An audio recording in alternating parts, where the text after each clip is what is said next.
I would love to know a little more about your background and what got you into healthcare investments. Most part of my career, I've been an entrepreneur. My investor in my company, Nitin Kamath, who runs Rainmatter. How I got myself into the health investment is more serendipity. How do you see that overall women's health or health tech landscape in India? Problem in weight management or diabetes or PCOS, Right. how it gets impacted on women is very different from how it gets impacted from the opposite gender. And what's your point of view on these new age founders and overall? Well, Hello, everyone. Welcome to Femtech India podcast, where we discuss femtech and women's health. My today's guest is Dilip Kumar. He leads investments at Rainmatter, a Zerodha initiative. Rainmatter invests in Indian founders who are building in healthcare, wellness, and women's health.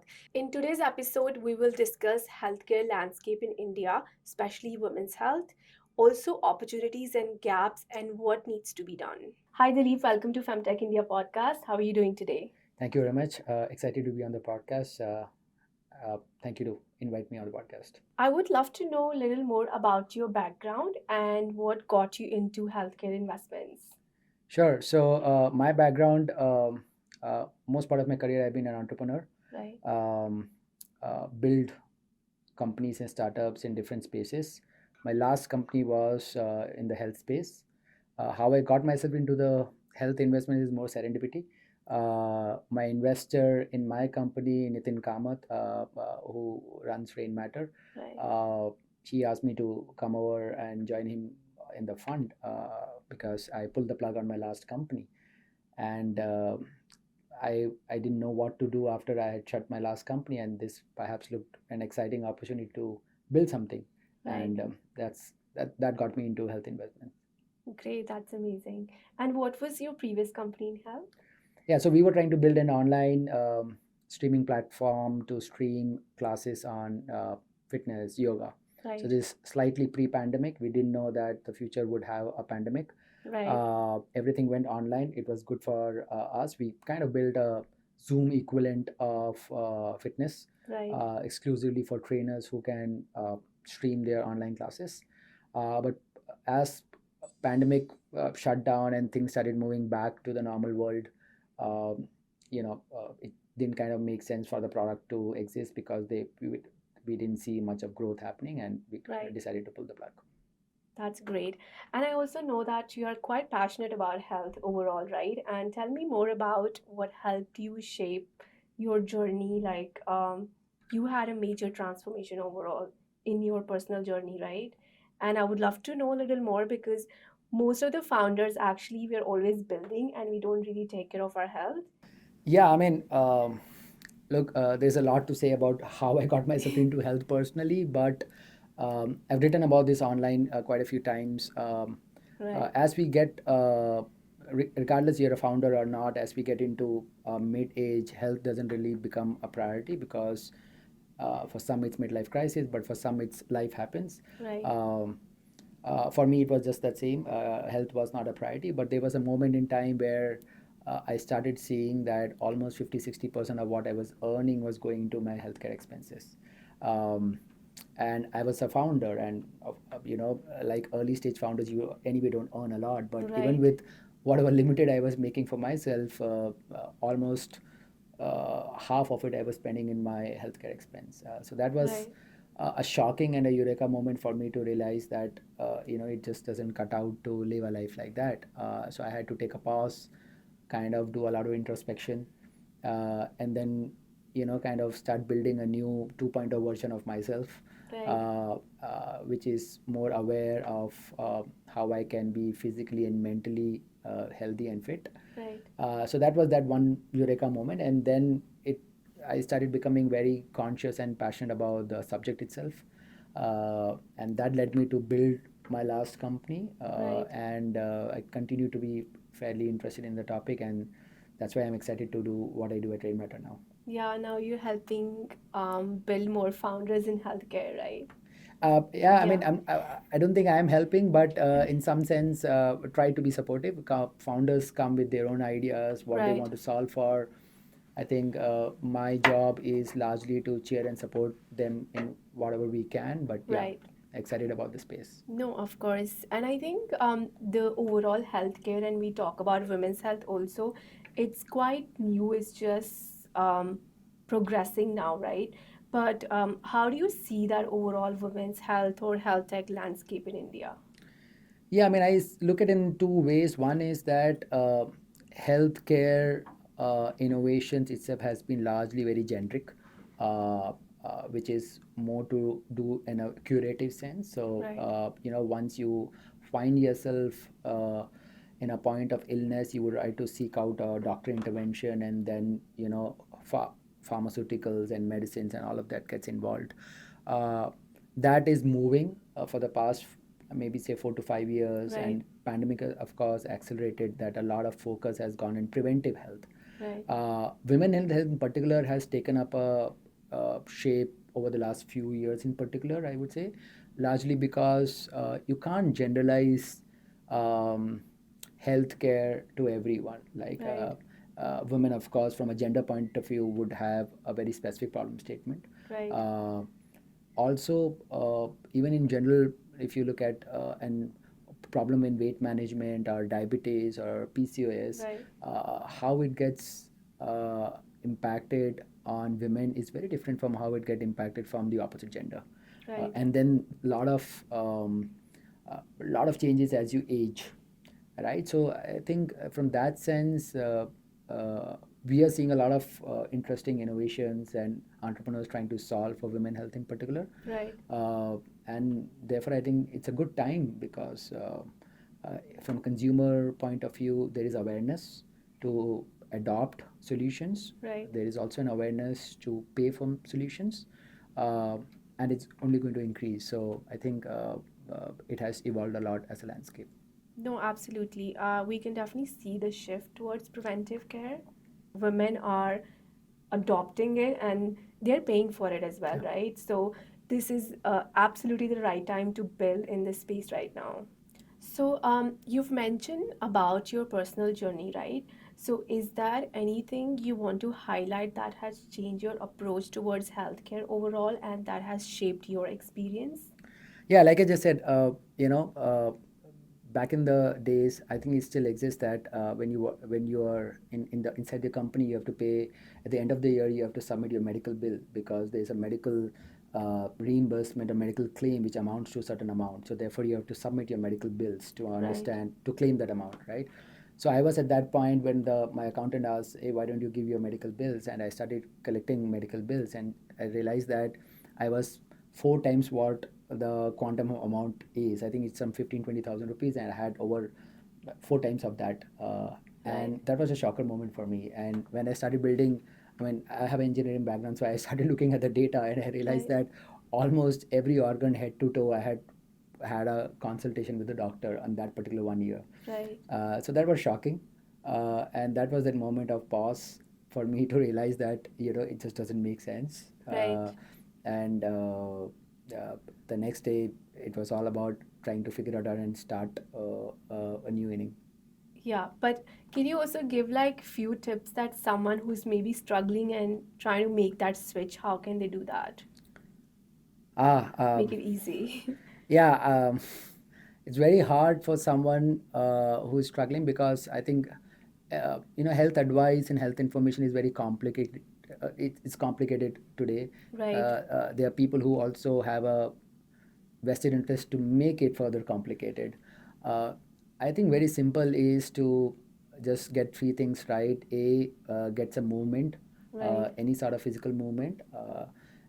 It could be either just getting your walk, 10,000 step, or just playing some sport, which right. comes very naturally to someone. Second would be to be very mindful of what you put inside your body in terms of what your Food, nutrition is. yeah, So you don't have to really get into dieting or very sharp nutritional plans, but if you could just be very mindful of what you eat, how much you eat, that could be a starting point. And right, third would be get good recovery and rest. So right, sleep is extremely important. It's the most I think it's a legal but yet underrated performance drug. right. Right, so much can be done if you get a good Good seven sleep. seven 8 hours of sleep. but it's a Absolutely. luxury today just to get It is. 7 8 hours of sleep, right? So if you can just get these three things done Right. as a starting point, I think then you'll follow through because you'll start seeing progress, Right. 0 to 1, and then you will be more conscious to kind of build further from there. No, absolutely, totally agree. So, going back to the investment and women's health, right? So, Rainmatter invest in healthcare companies, and you have almost 21 to 20, I think 22 companies in your portfolio, Yeah. right? And what made you focus on women's health overall? Because, Yeah, so just a brief background about Rainmatter first, just to kind of set the context. Rainmatter is set up by the team at Zerodha, and right, um, you know, the team realized that there's a lot we can do by the capital which the company is raising, creating, and it started with fintech, which right, was more tactical and strategic to the business. Sorry. Health and climate was an obvious extension because it was a topic which is very passionate to the founders and everyone involved in the team, because it's a common language inside the team, right? I mean, we are passionate and conscious about our health and our surrounding. right, Health in particular, yeah, let's say we invested a little more than 20 odd companies now. I have to admit, I'll be wrong to say that there was a conscious effort in investing in, women health companies. But right, I think our focus is largely what the founder is trying to solve for, and whatever they're trying to build, does that drive any outcome to the end consumer, and right, can that be scaled? There's some companies which could be just premium, but there's some company which can impact at scale. right, That's of our interest, because as a fund, the genesis and the credo of the company largely is not to uh, make returns of the financial investment what we do, but right. more so in point of view that whether the fund is used to drive an impact. Yep, And I want to say that when we say drive impact, that doesn't mean that we are an NGO or we are, of course. we are Yeah, writing checks where companies don't have to make money. Companies, if they have to exist, they have to be self-sustainable and they have to make money. But right, Nitin, the founder, has put it out there saying that we are more of a perennial capital. right, So we don't come with a pressure, unlike a lot of funds, to say that you have to return the capital in 4 5 7 years with X right, return, right? We are happy to stay put with the founder as long as they want, just so right. that they can continue to build. So Yeah, that's been the genesis. The health companies in particular, like I said, the primary criteria for us has been that it's solving a problem for a large audience, and right. the product and solution, whatever they are trying to build, can drive an outcome at scale. Can you also highlight some of your investment in healthcare and women's health companies? Sure. Like I said, I mean, 20 plus companies, so there are a lot. But if I had to categorize all these companies, largely they will fit into either physical movement. So we have Right, made investments in participatory sports, company called Devil Circuit, which does events. Uh, then we have made few investments in nutrition in particular. It could be nutrition consulting or fitness, like right, Fitter, um, or it could be consumables. So companies like Whole Truth Bar. We have made investments in tech enablement, wearable companies like Ultra Human. right, Then women health in particular also, right? So PSafe is one company which makes products for menstrual health, menstrual hygiene.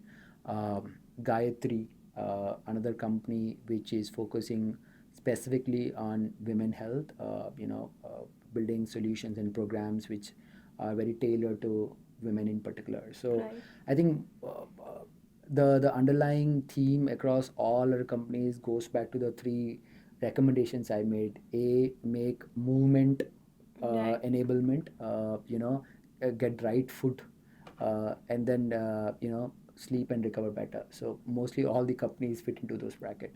No, that's amazing. And how do you see that? Where do you see opportunities in when we talk about women's health, especially?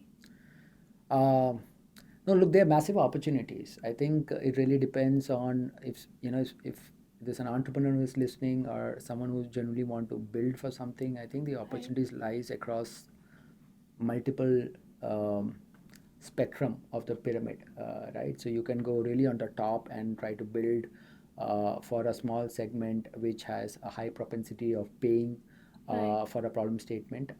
Let's say women in tier 1 towns, who would have a unique problem to women who would have, I'm not saying from a health point of view, but health also included, but Right. it could be PCOS, it could be weight management, it could be as simple as mental health for women. Right. I mean, that itself requires a very specific protocol than mental health in general, right? I mean, I was reading a data which said that 48% of women in workforce uh, don't go back to work after they have a child, Right. right? And that's a large problem statement to solve for. And almost 25 million women in India have mental health issues at some point, Right. almost double to what men face. So there are massive problems which women in particular are facing. Right. There was some data which said 23 million girls in India drop out of School. school Yeah. because they don't get basic hygiene facilities. So really depends on what spectrum one has to build Right. and how large they would want to have that impact.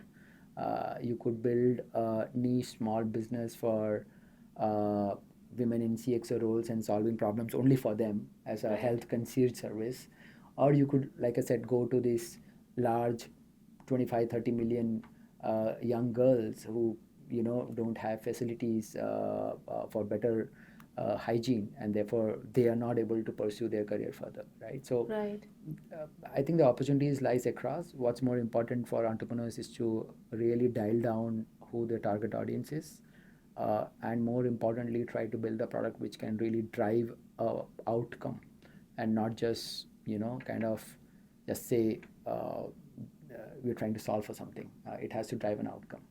No, absolutely. And I think what you mentioned, that motherhood penalty is real, because so many women, some of them don't even ever go back to work, Yeah. right? And when we look at problem statements, there's so many problems age wise.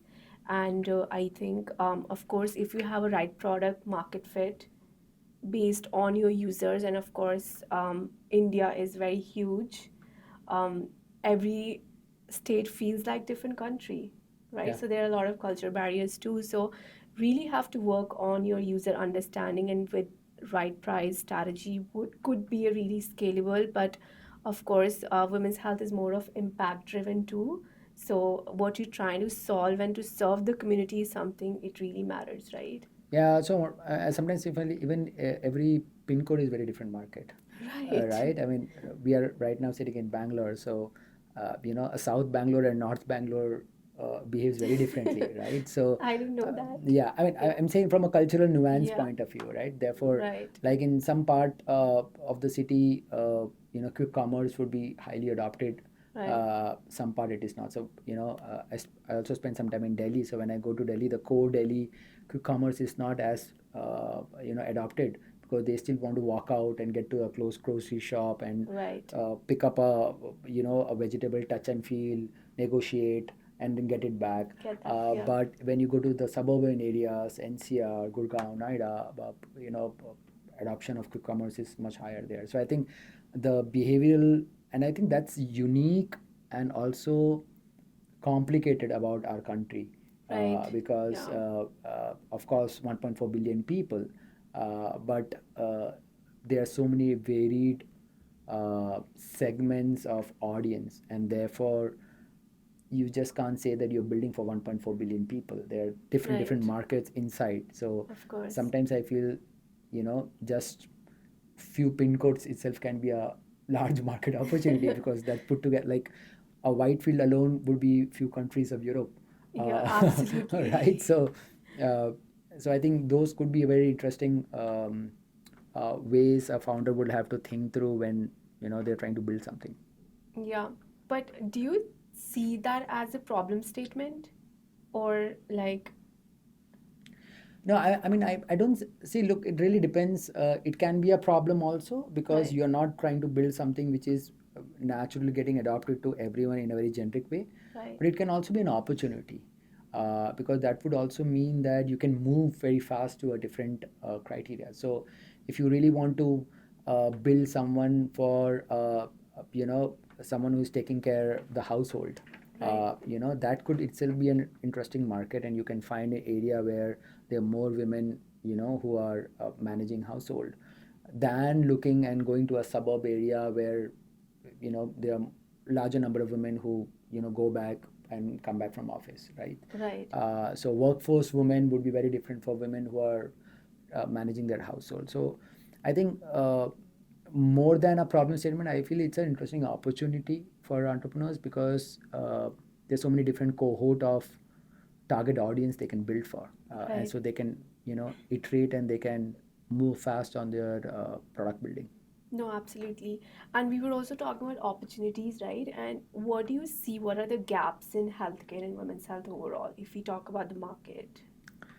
Uh, I think hard for me to say the gaps, but I think the gaps which I see largely is there is a large part of the women in particular who are not part of tier one metros, Right. but they would have the propensity to pay. They may not be digitally available where you want to acquire them through a performance marketing, right? Right. Uh, and they just often get ignored, Yeah. right? I mean, I would say an average product which costs anything in the range of 100 to $500, there's a much larger audience outside of the metros. And most of the companies I see uh, are very extremely focused on digital media as an acquisition, Right. right? So Yeah. if you go to cities beyond tier two, Right. they would still walk into a physical store, Right. or they would have a high value system around mouth reference, Right. right? So people will have to unlock those go to market strategy Right. to find the target audience. And I mean, quite a few companies I see are not really focusing on that approach. But from a building point of view, I think the gap largely is a that healthcare in particular is extremely trust driven business, right? Right. You have to trust the business, right? Today, if you look at hospitals, you Right. would rarely walk into a neighborhood clinic unless it's an extreme emergency. Right. You would still want to go to a branded hospital, right? And that's largely because you trust, right? Right. Even a medicine, when a doctor recommends, you Yeah. would want to make sure that I mean, it's coming from a trusted manufacturer, Right. right? So to build a trust, it's an expensive currency to get built, and it takes time. Right. A lot of companies spend awful lot of money in buying that trust, which I feel um, it's a broken system because everyone is trying to spend money for the same audience, Right. right? So if I think trust as a currency Right. is extremely underrated, and a lot of people have to build around that. And it also goes back to the fundamentals that um, education around healthcare is also extremely ignored and underrated in our country. I mean, that's not part of our education. We were talking about it, right? Right. Not uh, at all. so maybe a lot of companies can fundamentally start by putting together useful and meaningful content from an education point of view. And once you start putting together, very naturally you start building an audience, a distribution which starts trusting who you are. Right. And then you could find out, you can talk to your audience, and you'll get feedback from your audience that what is your pain point, Right. which would allow you to iterate faster in building better and targeted products for that audience. And that can be really built by building education and earning the trust. Classic example, if I may, is one of our brands, Whole Truth Bar. Right. They're well known for the honest conversation they have with their I audience. saw their ad, and actually that made me try the product. Yeah, I mean, so it's no fluff. It's honest conversation, Yeah.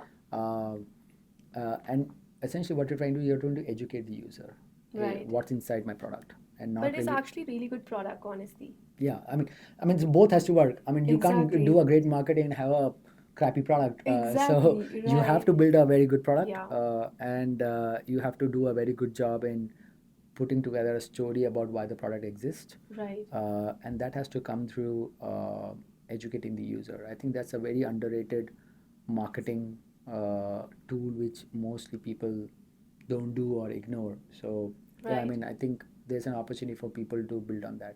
Yeah. And do you feel that like we don't have infrastructure to really go to tier 2, 3 cities? When we look at startups also, they're really trying to change the narrative and they're building something from ground up, but they're not able to reach the larger audience. So most of the startup stays in tier 1 or the max they go to tier 2. Is that infrastructure which we don't have, which can really penetrate to distribution channels or education is for sure because we are still largely dependent on offline healthcare system in India, right? As you Yeah. rightly mentioned, that's the first thing comes to mind that we will go to hospital no matter what. Yeah. No, I Right. think infrastructure. I mean, infrastructure is getting built. We have far superior infrastructure as, in some instances, better than, much more developed countries. But Right. I think it's all about, like I said, the problem statement that whether the audience is different, pin codes are different states. So Right. one product at the same avatar may not work. So if you have an extremely affluent product, the language of the product would not really resonate with someone in tier 2, tier 3 because they may just get intimidated. Right. Right? Or in some instances, they will just get very overwhelmed by the look and feel because it may just feel too expensive or affluent.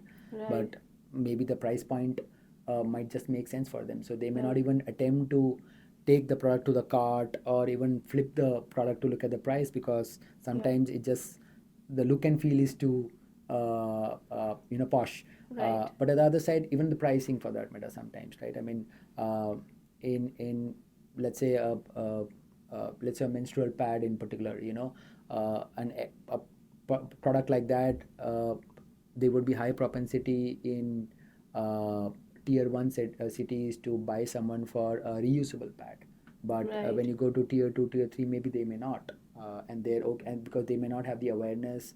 They wouldn't Or know that something like that exists, yeah, right? right, and also Right. they may not have the awareness and why, every pad what is going back in the environment is causing issues, right? So it's a combination of education, Right. awareness, Yeah. and then whole lot which is controllable, which is, like I said, pricing, Right. and the product fitment. Right. So I think it's a combination of a lot. No, absolutely. So, we were talking about overall ecosystem and landscape, right? What do you feel that what changes we need to do to support women's health and women's health tech founders? I mean, there's so many changes, but I think that the basic I would say is make conversation around health more mainstream, Right. right? Not just women health, but just health in general. Because uh, when when you educate someone about health, they are not just going to make that impact on themselves, but they're going to make an impact on people around them. Right. So if a woman gets aware about why they should be mindful about what they eat and about some basic diagnostics what they should be doing, they would be more chances that they would want to do it for their children and their partner, Of course. right? So I think making such conversations like what you're doing Right. has to be more mainstream, has to be more regular. I think just celebrating one Women's Day is very overrated. uh, you know, I don't know. I mean, I may get some hate to say that, but I feel just building one big day just once in a year Yeah. and doing that entire focus and just going back to what it was earlier just doesn't make sense or cut out. I don't think women need that one day to make themselves feel special. Right. I think what women need is to make every day normal and not just one day being very special. So, yeah, I think having these conversations more often, more regular, and not just being very topical, like a Right. World Health Day or a Right. World Yoga Day. Yeah. I feel there's too much of consumerism and it's just overrated. You should Right. possibly be doing it every day. You should be conscious Absolutely. about your health and your metabolism, your doing movement and doing yoga every day, and not just once Yoga once day. in a year, right? So we should possibly stop celebrating these things, over celebrating it, and just Right, make it very normal, right, and just make basic things like, if even if you walk into most of the let's say the washrooms of the corporates, right, there are not many facilities where um, which is more favorable for, let's say, menstruating women, right, right, and not just it could be workplace, it could be public places, even like right. a large hospitality industry. So these are basic things which we can start, and that would also happen, like I said, when we make these conversations more regular. Yeah, I also feel like education has been biggest gap, and how can we really solve that? That has to be collective action by society, which means involving everyone, right? Yeah. Like supporting women at home, workplace, in public, right? But I'm sure in India we don't have that culture, because I feel investors don't really look at gender. They mostly look at business models, as you discussed. But it's such a thing globally, because I speak to so many founders across the world, and everyone talks about this, the gender funding gap. Yeah. And what's your point of view on that? Like, I made a post on LinkedIn as well that India, we don't have that, which is so good, because our ecosystem treats everyone equal, Yeah. right? It's not based on gender, it's based on your business model, right? Yeah. No, I mean, I think, look, from an investment point of view, I think we are still at a very nascent stage, Right, compared to a developed market like US, or even China. I mean, then of course the number of startups which has come up from India is crazy. crazy, yes, We yeah, are for sure in the top 5 countries in the world, but in terms of the entire ecosystem getting developed, regulatory policy frameworks getting built, we are just getting built now, right, right? So I think those will get evolved with time. One good part, like you said, uh, I don't think there is a bias towards, at least in India, what I have seen and with yeah, colleagues I speak with, about uh, you know any discrimination in that. And that's also because largely we've been a society which is merit based. So you right, don't get admissions in school and college just because you are of a particular gender. Right, so it's a very exactly, merit driven culture and society we have been. right, So that is kind of built up, and we all are outcomes and output of our culture and society. So, right, but I think a lot of things would get better right. as more companies, more entrepreneurs, and the quality also keeps evolving. Yeah, that's a really positive thing about India, and I love that. I'm proud to see that, because we don't have that. Like, global founders keeps complaining about gender funding gap, which is, we know women's health is new, it's growing, which will take some time, because of course we have to validate the market, and which is eventually happening, right, Yeah. overall. But also tell me, like, you work with a lot of founders, you of course meet a lot of new founders who come up with crazy ideas, and what's your point of view on these new age founders, and um, overall? Well, uh, I don't. I mean, look, I don't have any particular Right, comment, but I think sometimes it's also, and it's just not just about India, but largely I feel that as we start seeing a lot of technology involvement and a lot of technology creation, so AI is a great wave today. We also have a tendency of over engineering a lot of stuff, right? So I still right, feel India as a market is still underpenetrated in terms of human intervention. So I right, see a lot of products and tools where, for example, mental health, AI driven. I mean, of course, sure, it makes sense, but like a country like India, we still have a large talent pool of psychologists and psychiatrists. right, It makes more sense maybe in a market where the affordability is a challenge, like in the US and Europe.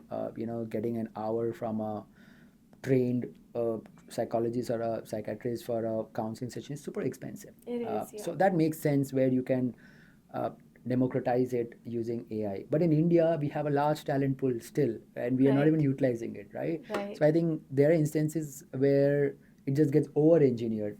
right, Maybe there could be a good yet opportunity, I feel, where you just have a counseling or a therapy session with just a human being, right, right? So So simple things like that gets over-engineered, and it's just about first principles and fundamentals. We have to understand what our society is, what our uh, consumer psyche is, which is very Right. different from what happens in other world. So and gear, like for example, I said, like, I mean, we are a trust driven society, so we are Right. constantly trying to find that trust. Right. So even if you want to get to a doctor, we will leave a message in a multiple WhatsApp groups, we'll talk to our family members, then we'll go Right. online. Yes. That doesn't make sense in the US. In the Yeah. US, everything is paid for as an You don't insurance. you don't even get appointment for weeks, Right, months. and everything is paid for as an insurance, right? So Right. you can just walk in anywhere Yeah. because they have that quality healthcare system. So Right.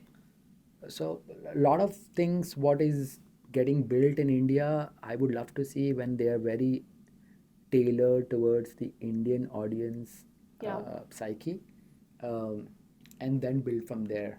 Like I said, if you can, I see personally, like if you can build a great service, and this just could be a queue for people who want to build something, like there's a Right. great opportunity where you could find a way to make new mothers get back to their health and fitness. Just that category. I actually spoke to someone 2 weeks back. Yeah. Yeah, and she's building in this. Yeah, I mean, She was just we were just talking. Yeah. yeah, I mean, I think that itself is a great opportunity because Yeah. what was the number? I think some 2.5 million babies, if I'm not wrong about the number, 2.5 million baby kids are born every year. Right. Right? So, that's a massive number in terms of, newborns plus couples who are involved in that ecosystem, right? Right. Now, all these women in particular, I mean, men could have a whatever paternity leave and they'll go back to work, but Right. women, they have to go through the next 8 months, 8 12 months, whatever, and then, but beyond that, because so much has happened to them physically and mentally and Exactly. emotionally. Yeah. So if you could just build something only for that audience, forget, I mean, I'm not saying forget, but a very sharp audience just for that cohort, and find ways just to get them back on their health and fitness, because so much of hormonal changes happen. Right. And they would find themselves into situations which they were not prepared for, Yeah. and they don't have a support system to go and talk to. Right. Right. So that itself is a great opportunity for if someone wants to go out and build. Yeah, we do have actually few companies in our portfolio. They are working on postpartum care model, which is again purely, and they work with a lot of B2B as well to get women back to the work. So, which is very, very important, I think, building that structure for women to thrive every stage in life, totally, right? And okay, tell me more about what is your portfolio criteria, like if founder has to pitch their ideas to you, what do you look at? No, like it's simple. I mean, we are not also engineered like a typical VC firm, right? So you're not you are not in impact driven fund too, right? You're in middle. No, I mean, yeah, just to set the context, right? I mean, impact driven fund largely means that you are trying to fund companies which are only making societal impact. Here, what we say is that whatever you do, it should Right. make an impact in someone's life, Yeah. but you should also earn, because Right. I feel in India also there too much of charity, but there are less businesses, right? Businesses should exist, which should There's so earn many money, and NGOs are many here. right? So you need Right. businesses to exist who can make money, Right. and can be self-sustainable, right? Yeah. So our criteria is very simple, that whatever like when I said we are not engineered like a typical VC firm, what I meant by that is because we are not really supporting a founder or a company largely from a financial outcome perspective, Got it. right? And we have the privilege largely because we are our own LP. We don't have any other LP, right? Um, but from a point of view of how to kind of find support from Rainmatter is very simple, to kind of tell us what you're building, why you're building, and Right. whatever you have built, if you can show a proof of validation that it has been useful and there is a genuine audience to pay and use and coming back to use it again and again, Right. that's just a easy validation for us to say that we would want to find a way to work with them. That's great. Thanks for highlighting that. So, when we look at overall, many people think that India is not market yet for women's health, right? What's your view on that? Um, it really depends on who the person is. From a consumer point of view, like I said, there is a Right, market opportunity. From an builder point of view, definitely, because there are people who are reaching out to the shelf, clicking the ads, buying the products. right, From an investor point of view, I think it really depends on how you want to look at in terms of how fast and how large the market is. right. So I think it won't be fair to compare it with any other sector per se. Mm-hmm. But if the investor is fairly clear in terms of the cadence they want to move, then I think there is definitely an opportunity for everyone. No, totally. And what's your advice for entrepreneurs who are building in this space, healthcare, women's health, wellness overall, for Indian market? I mean, we have possibly the most unhealthy people on the planet in terms of the population size, right? I mean, one in every five Indian today has a lifestyle disorder, Right, which is a jarring number. Uh, we are the our country has the most number of obese people. We are the diabetic capital of the world. cancer, yeah, Yeah, 75 million women have a PCOD. Almost right, 25-30% of the adult population have some sort of mental illness, right? So right. there was a number which said that by 2030, almost 20% of kids under 16 would be clinically obese. So That's a huge number. so these are Yeah, scary numbers. There has been never a good time than now to build products and solutions to help Indians stay healthy. right. Uh, Definitely, there's more awareness amongst the consumers than earlier. People are flipping the package and perhaps reading and checking, that how much of carbs or how much of protein it is. Right. Uh, so there's definitely an opportunity, and yeah, great time to build something. Thank you so much for sharing your personal journey with me and also really supporting founders from India who building in femtech, women's health, wellness, health tech overall. And of course, I absolutely agree this is the right time to build in India because India is growing and thriving. Yeah, of course. No, thank you once again for having me on your podcast. I hope the conversation was useful, and if I can be of any help to any founders or aspiring entrepreneurs, I'm available, happy to talk to them. Thank you so much. Thank you.